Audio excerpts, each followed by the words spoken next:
hello. It's Dr. August Dunning. I do these nifty little beach walks on how to dry fast. And today, my 7-day dry fast is over. I recovered last night and I'm feeling a lot better. So let's have a look at the recovery last night. Okay, the fast is over, and as all the Russian doctors say, getting out of the fast is more important than getting into it. You can practically just get into it. But when you get out of a fast, you have to reestablish your electrolyte load. You've used up tons of magnesium, sodium, all sorts of electrolyte minerals, potassium. You need to reestablish those going forward to prevent edema. Now, the one that prevents edema, which is the swelling of legs and stuff, is the one that includes sodium bicarbonate. And the sodium bicarbonate is really important because it provides the sodium. And the sodium stimulates the aquaporins to allow water back into the cells. So you want to be able to do that. And let's see, we go with a half a teaspoon and a cup of clean water. Filtered if possible, carbon blocked if possible. Put one of those in. To about 8 ounces of water. And sip that slowly. And that'll drop you out of the fast because it's a base solution. And you're acidic, and you have to normalize yourself back to 7. This helps that. You stir it up and drink it slowly.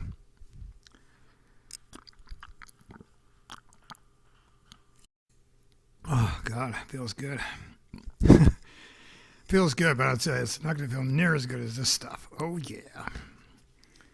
So anyway, that's the first part. You've got to reestablish your sodium to prevent edema, so you don't have all this swelling tissue stuff.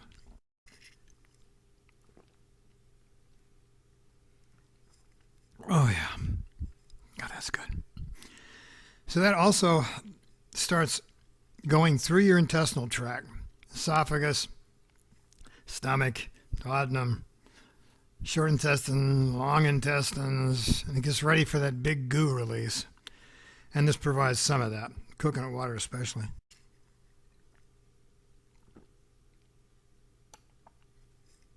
You can sip it slowly or 15 like I say in the book, or you can just take a minute and get it in there. Take it easy on yourself. Because you've just been through a 7-day dry fast. A hard one.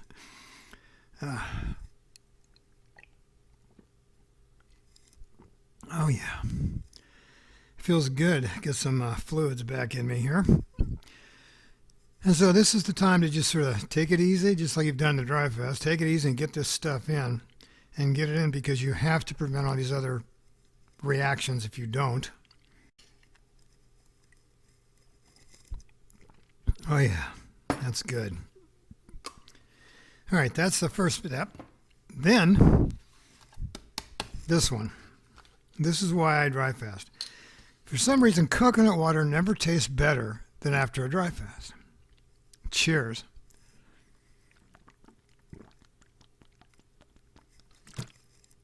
Oh, God, is that good. It's like the best margarita. Seriously.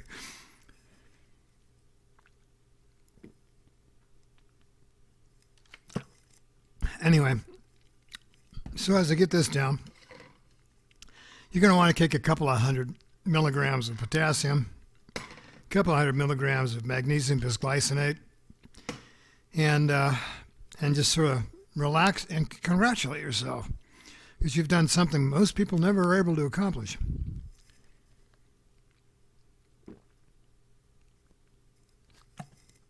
Oh, God, that is good.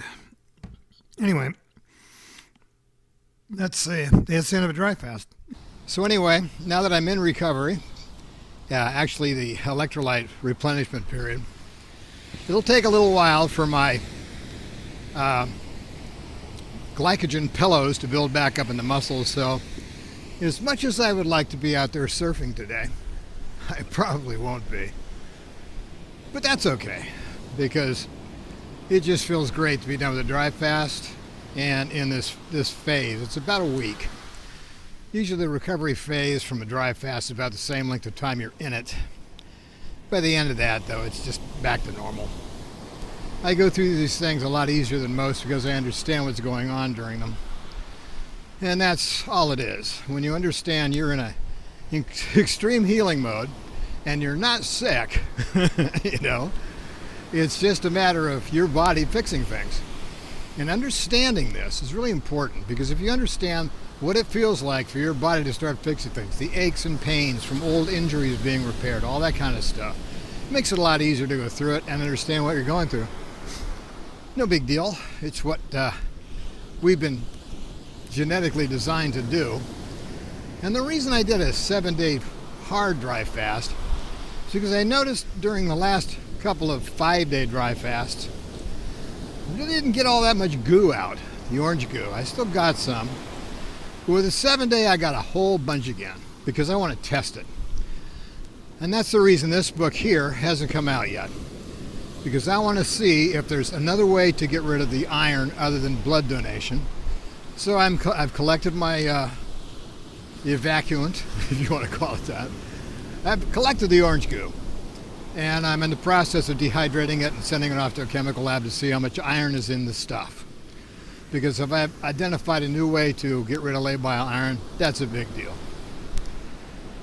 You know, I keep getting people asking me if I should do a podcast, and I should do this and I do that. You know, the reason I keep these things so short is because I don't want to waste your day. I'm not trying to get clicks and baits and make income off of these videos. That's why there's no commercials. And that's also why I don't have much of a political view. You know, about 6 or 7 years ago, I started assembling what the hell is going on in this country. And it's in this book, in a cute little story you might like. One Flew Into the Cuckoo's Nest. And it's a really good book for another reason, because if you understand where you are and what's going on and who's doing it and what the heck's happening around you, then you can get to this book, which is about manifesting, because you have to get your mind straight on things. You have to deprogram yourself. You have to understand that you're being loaded with these psychological programs all the time, and it's just not healthy. So what you want to do is, you just kind of back off today and relax and have a nice time. Just, eat lightly. You don't want to eat a bunch of proteins and stuff and protein shakes and that stuff. It'll really screw up your fast.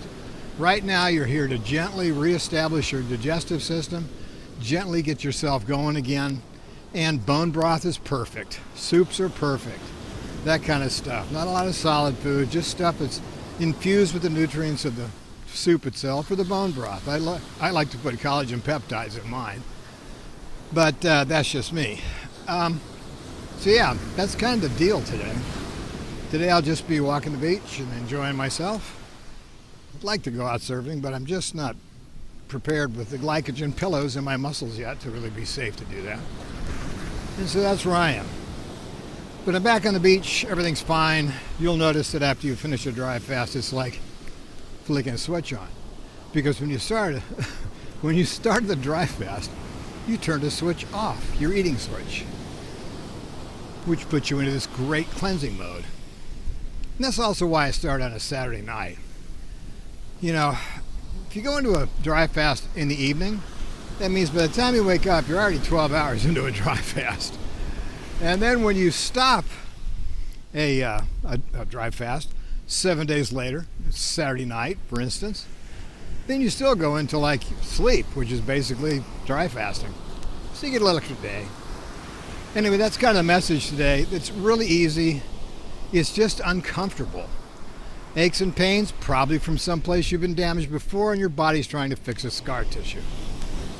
Headaches and that sort of stuff, muscle cramps, you need to load up on electrolytes before you go into it, because magnesium is used for all that kind of stuff.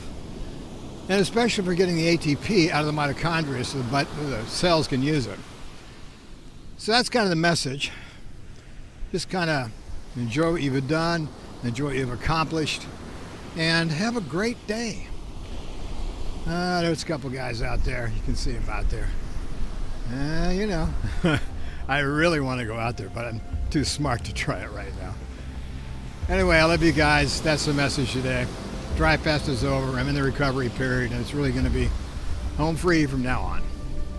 But thank you for tuning in. Thank you for following this. Thank you for all the encouragement to keep going. I appreciate that. and have a great day. I will talk to you tomorrow.